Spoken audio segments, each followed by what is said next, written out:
So Faith, how long has your family been associated with Havant? We moved down here in 1979 when IBM came to North Harbour. My husband was working with IBM. So we decided about 5 or 6 years earlier that Emsworth was the only place we wanted to live in the area, and so we found a house eventually here. So have you lived here since then? Yes, in the same house. Yeah. We rattle around in it now. What sparked your interest in family history? Well, I've always been interested in it. I think you mentioned earlier that we'd had the exhibition here on my grandparents who were missionaries out in China, and I knew I was brought up with that story of how they escaped from persecution, certain death, and how they'd been helped by the Chinese Christians. And I was determined that 100 years later, in the centenary in year 2000, I would go back and visit China, which I did, and met up with the grandson of the Chinese Christian who'd helped them to safety. If it hadn't been for them, my father wouldn't have survived. So I've always grown up with this sense of history of a family, because I'm named after both my grandmother and the aunt who only survived 10 days.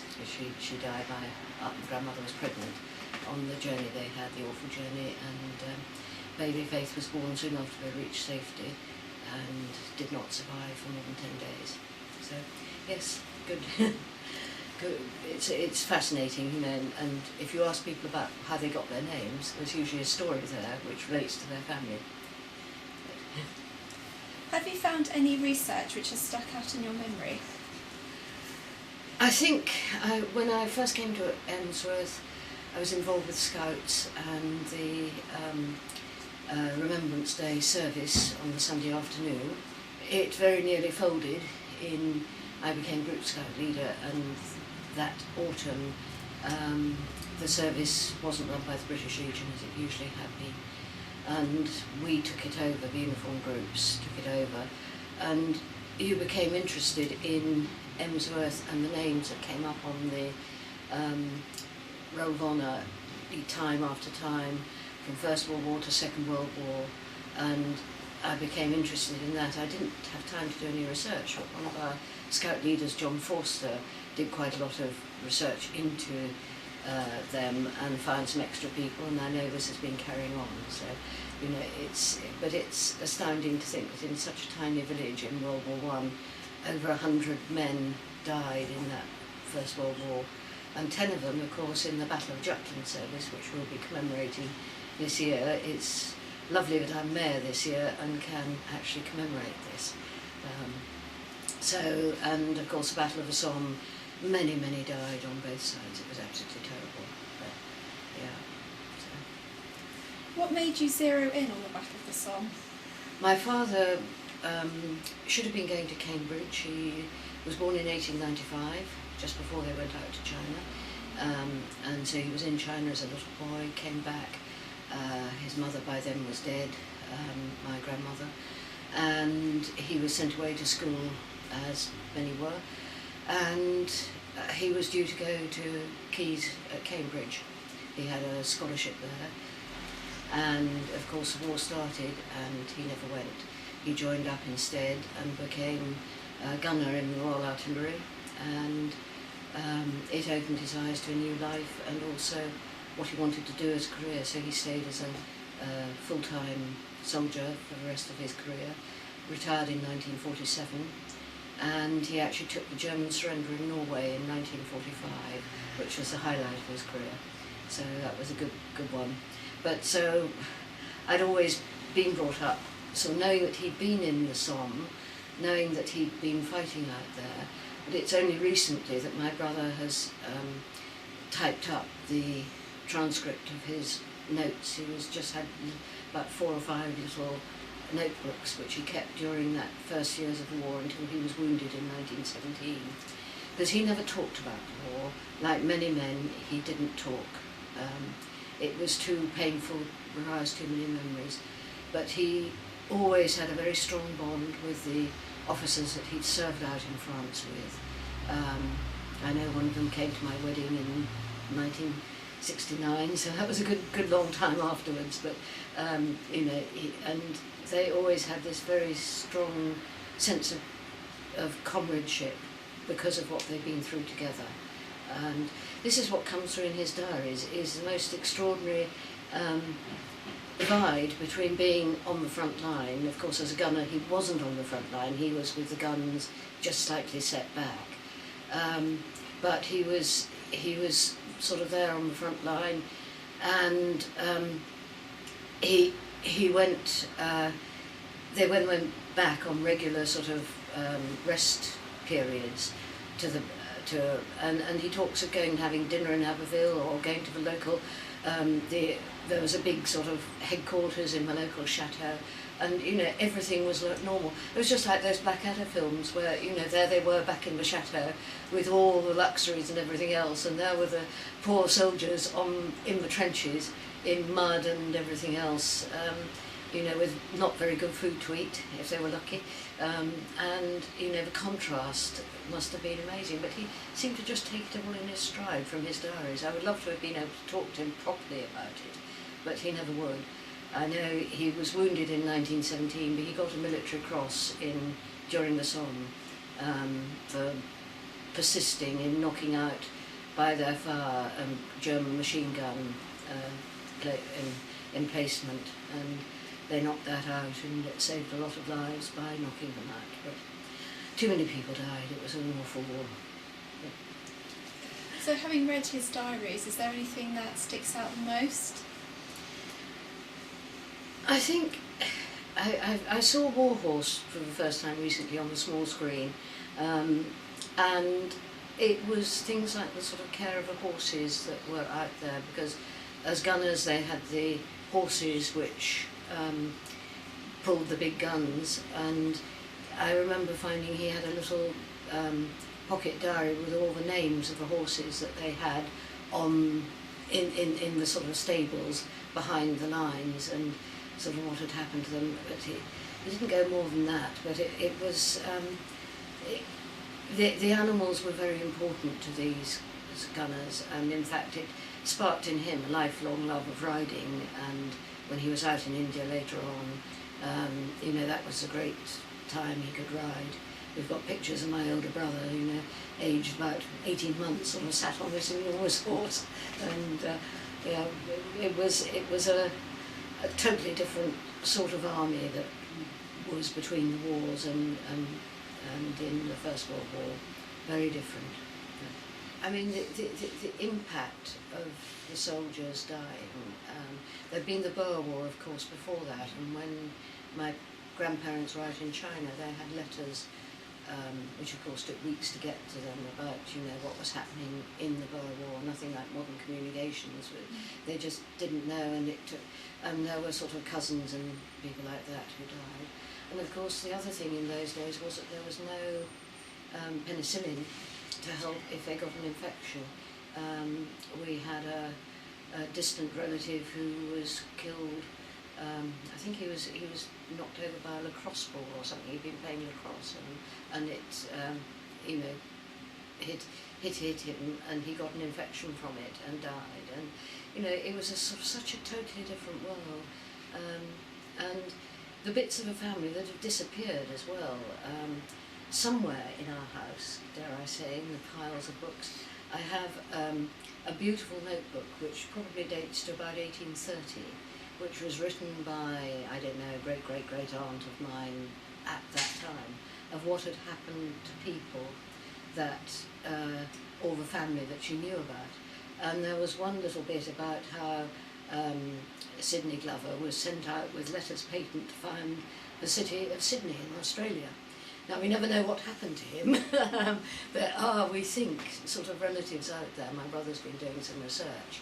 And my brother is probably the one who is doing a lot of the digging about with connections he's got. But, you know, I mean, the lesson is that you have to write things down, make sure somebody knows where it is, and you don't lose it in piles of paper, and that you write on photographs and names. Because, I mean, we've got photographs of people and we don't know who they are. They're probably relatives, even school photographs and things like that. And of course, before the age of photographs, they're probably portraits as well. So, you know, it's a real lesson for all of us that you need to find out about your family's history and sort of honour it, because that's the thing. I mean, my father got the wound in 1917 after the Somme had finished. Came back to England to recuperate, and I always remember he had the scar on his shin from that wound, and you know, he never complained about it. I don't think he limped, so it wasn't sort of too bad, but as I say, he never ever talked about the time to us, and it's only after he died we found these diaries, and I wish we'd found them sooner while he was still alive and could have talked to him about that. My aunt, who was also with them out in China, she was born just before they went, so she was 3 years old when they were fleeing to safety. And she was a nurse in France, a Red Cross nurse, and I tried to get her to talk about it, but she had a very soft voice then, and it didn't come over at all. I've got a tape recording of it, which I've given to a cousin, her grandson, to see whether he can sort of make the sound better and get anything of it. But I mean, I remember the things she said about the awful conditions. I mean, when you see it on television, there was that series about the nurses on television in the front. That was all pretty dark. It wasn't anything like that. It was. And interestingly, I found from a service about the Somme, there's a World War I poem which I think was written by a conscientious objector called The Stretcher Bearer. It's only 3 stanzas long, 3 verses long, and it is very moving because I'm quite sure that he was a conscientious objector. Those people who didn't want to fight for religious reasons were given the option of either being put in prison, which some of them were, or going and being ambulance drivers and helpers out in the front line. And it is very, very moving. And if you come to the service we're having on July the 1st, which was the first day of the Battle of the Somme, there's a national vigil on June the 30th, but I'm hoping that will be read then. We're trying to make it a very real service that honours everybody who was in the war, you know, both the fighting men, the people who were behind the lines, the Germans indeed, because that was a war, they suffered just as much as we did. And it was, as I say, a terrible war. And we mustn't forget, of course, the Commonwealth people who were involved in that First World War too. The Indians, a lot of Commonwealth soldiers were there fighting in the trenches, and they must have been it must have been really awful for them because they came from warm countries largely, and it was cold and miserable and wet and horrible. So, you know, anybody who went through that sort of war never wanted it to happen again, and then of course it did in 1939. But that wasn't the same war, that was more mechanical and in the air, not the same as the First World War, which was awful. My father was born Hedley Glover was his name, but in the army they always give nicknames, so apparently from the first day he went there he was called Jimmy Glover, a bit like they're called anybody called White is called Chalky White, and he was Jimmy Glover for the rest of his life, which confuses everybody no end. But he served, he left the army, well no, he was a captain at the end of the First World War, and he got promotion, as I already said. He got the Military Cross, which is a great honour, and he then went on to serve out in India, in Lark Hill, the Gunners area. He was in the Gunners training area. He was at Woolwich as well, which is why Arsenal get called Arsenal. And he ended up serving. He in World War II. He initially was in charge of the defences of Hull, on a very lonely and isolated sandbank, which goes the spit of land, which goes right out into the Hull estuary, and he ended up then going on to Gibraltar, because they thought that would be a really big target. By then he was a lieutenant colonel, I think, and they thought it would be a big target in the war, but in fact it just became a staging place for North Africa. It was never attacked, but he was there in charge of the defences of Gibraltar. And then, as I say, he came back early in 1945 to take the German surrender in Norway. And there's an interesting little bit, because my husband's family are also army. Sadly, they never met and he was in the signals, and he was given the responsibility of sending the signal to the Germans to say, there are 4 Liberator planes coming over to Norway with the officers who will take the surrender. Please don't shoot them down. But he couldn't get a response from the Germans to acknowledge that they'd received the signal and wouldn't shoot those planes down.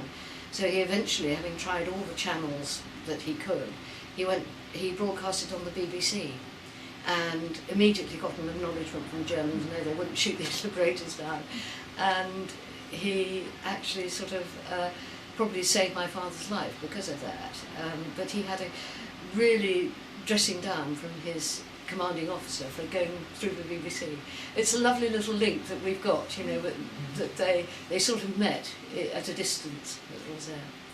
Anyway, The Stretcher Bearer, which is the poem I really want to be read at this service if we can. It's by somebody called, it was written in 1916 by Tommy Crawford. My stretcher is one scarlet stain, and as I tries to scrape it clean, I tell you what, I'm sick of pain, for all I've heard, for all I've seen. Around me is the hellish night, and as the war's red rim I trace, I wonder if in heaven's height our God don't turn away his face. I don't care whose the crime may be, I hold no brief for kin or clan. I feel no hate, I only see as man destroys his brother man. I wave no flag, I only know as here beside the dead I wait. 1,000,000 hearts are weighed with woe, 1,000,000 homes are desolate. In dripping darkness far and near, all night I've sought those woeful ones. Dawn suddens up, and still I hear the crimson chorus of the guns. Look, like a ball of blood, the sun hangs o'er the scene of wrath and wrong. Quick, stretcher bearers on the run! O Prince of Peace, how long, how long? I think that's incredibly moving. As I say, he must have been a conscientious objector, conscious as they were known, because the reference to God and, you know, the sort of pain, but you know, the 1,000,000 homes with desolation. And just think of it, I mean, we're commemorating also the Battle of Jutland, which is a naval battle. Well, I think it was 36 hours, but effectively one single day, 10 men from Emsworth died that day. That's a huge amount from a village of, what, 1,500?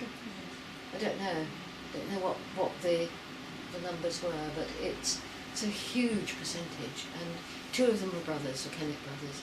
One of the things I got to see is one of the Kennett descendants still lives in Palmer's Road across the way, so I've got to go and see him and say, does he know the service will be taking place? So, yeah. So we're also commemorating the naval battle of Jutland in 1916, and on May the 31st, a single day, 10 Emsworth men lost their lives, which must have been devastating, not just for the village but for the families, and 2 of them were brothers from the Kennett family, and you know, you just can't imagine the impact of all those men on all those families, those 9 families, when they heard the news that their boats had gone down, their ships had gone down, and their men with them.